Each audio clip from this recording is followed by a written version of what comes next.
The story of Experiment 77 begins in the eerie silence of a psychiatric facility that, on the surface, presents itself as a reputable women's behavioral center. But behind its sterile white walls lies something far more sinister, something that defies the boundaries of science, ethics, and humanity itself. At the center of it all is Dr. Evelyn Carter, a respected and renowned psychiatrist known for her work with mentally unstable women, guiding them toward recovery and helping them rebuild fractured lives. From the outside, everything seems calm, clinical, and in control, but as time begins to pass, Evelyn starts sensing that something profoundly disturbing, deeply mysterious, and dangerously concealed is operating within the very walls of the institution she has sworn to uphold. The patients begin to speak in strange riddles. Some of the women start talking to walls, others become suddenly violent, and several describe incidents that, according to every record, never actually happened. Among all the doctors in the facility, Evelyn's closest friend and confidant is Dr. Grace Holloway, a colleague who has been more than just professional support. Someone who has shared in Evelyn's emotional battles and served as her anchor. But one day, the unthinkable happens. Grace is found dead inside a locked therapy room, a space with no alternate exit, her lifeless body contorted unnaturally like a marionette cut loose. The police declare it a suicide, close the file, and move on. But Evelyn knows Grace better than anyone else. She knows deep in her bones that Grace would never take her own life. And with that single incident, Evelyn's perception of her carefully ordered world begins to crumble. Her sense of self wavers, her grip on certainty loosens, and she begins questioning her patients, her colleagues, and most unsettling of all, her own mind. As she tries to unravel the mystery behind Grace's death, Evelyn discovers that the very foundation of this behavioral center is built on something not only illegal, but profoundly inhumane. She dives into archived medical records only to find critical files missing. CCTV footage is mysteriously altered or wiped clean. The condition of patients who were once improving begins to deteriorate rapidly. Strange drawings begin to surface, patients sketching disturbing symbols that recur again and again, symbols Evelyn has never seen before, and yet they all repeat the same phrase, whispered like a chant in the dark. Experiment 77. The words echo in her head, steal her sleep, and slowly begin to dismantle her identity piece by piece. Determined to uncover the truth behind Experiment 77, Evelyn begins a deep, relentless investigation that leads her to an unnerving revelation. It was a classified government project that had supposedly been shut down 20 years ago, but its experimental methods and psychological manipulations are still very much alive and in use within this very institution. The project's goal was chilling, to test the limits of mental control, to manipulate memory, and to completely redesign a person's identity. As she continues digging, she learns that her own colleagues, including her direct supervisor, Dr. Malcolm Reed, were once part of this top-secret operation and are still running it covertly. The moment Evelyn gets close to exposing the truth, the walls begin to close in. She's pressured to take a sudden leave of absence. Her personal space is violated, her room ransacked, and an active effort is made to label her as mentally unstable, so that her words would carry no weight and her findings would be dismissed as delusions. But Evelyn is not the kind of woman who gives up when the world turns against her. She plants hidden cameras inside her office, secretly records her conversations with patients, and contacts former staff who mysteriously disappeared from the records. The more she learns, the darker the truth becomes. She starts to recall things she never knew she remembered. Whitewashed hallways, cold needles, distorted voices echoing in her dreams, and one face that keeps appearing night after night, Grace's. But the biggest revelation comes like a bolt of lightning tearing through everything she believed to be real. Grace was never truly her friend. She wasn't a colleague, she was her handler, the lead scientist assigned to monitor her progress.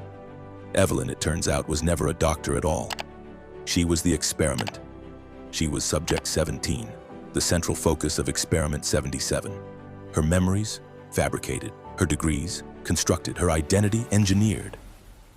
Her entire life, as she knew it, had been nothing more than an elaborate simulation designed to observe whether a human being's thoughts, identity, and will could be completely rewritten from scratch. Dr. Evelyn Carter had now reached a point where even her own reflection began to feel unfamiliar.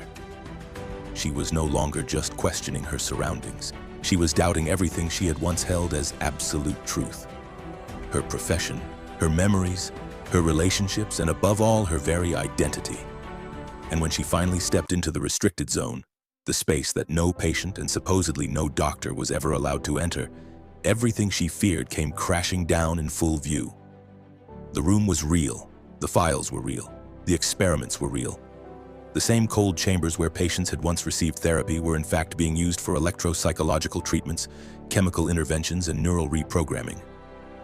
Doctors, some of whom had once been part of her team, stood in white coats performing cruel and illegal trials on sedated patients. And the most terrifying realization? Evelyn herself had once stood among them, but not as a doctor, as Subject 17. The truth buried deep in the sealed records was that she had been an orphan, inducted into the behavioral modification program at a young age. Her brain slowly conditioned to believe she was a psychiatrist, a caregiver, a savior, when in fact she was one of the rare few successful test subjects in a long-forgotten project known as Experiment 77. The project's purpose was chilling in its ambition: to create completely obedient human personalities with no past, no true identity, only programmed memories and absolute loyalty, ideal candidates for undercover government operations. Scientists like Dr. Malcolm Reed and Grace Holloway had pushed the boundaries of this experiment far beyond ethical limits, erasing every trace of what it meant to be human in pursuit of total mental control. But Evelyn had managed to hold on to something, a spark, a whisper of resistance. Something inside her refused to disappear completely, and as soon as she uncovered her true identity, she knew there was no going back. She was not going to be part of the experiment anymore.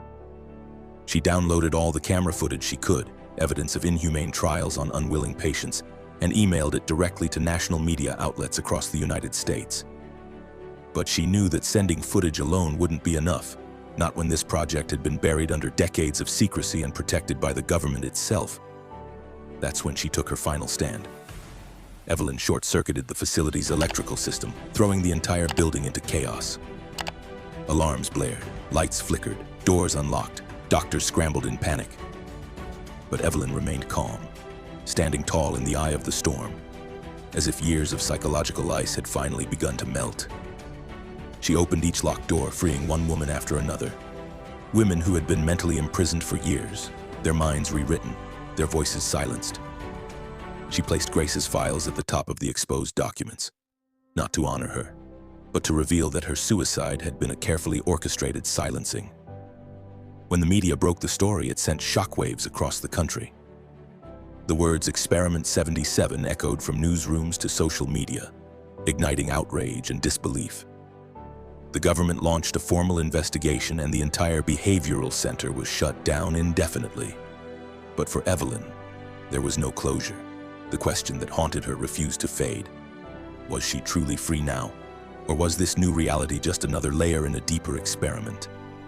The film closes on a mirror shot. Evelyn stares at her reflection in a quiet room. And after a long, breathless pause, her reflection smiles while she does not. Experiment 77 isn't just a gripping psychological thriller. It is a chilling reflection of science pushing past the boundaries of morality.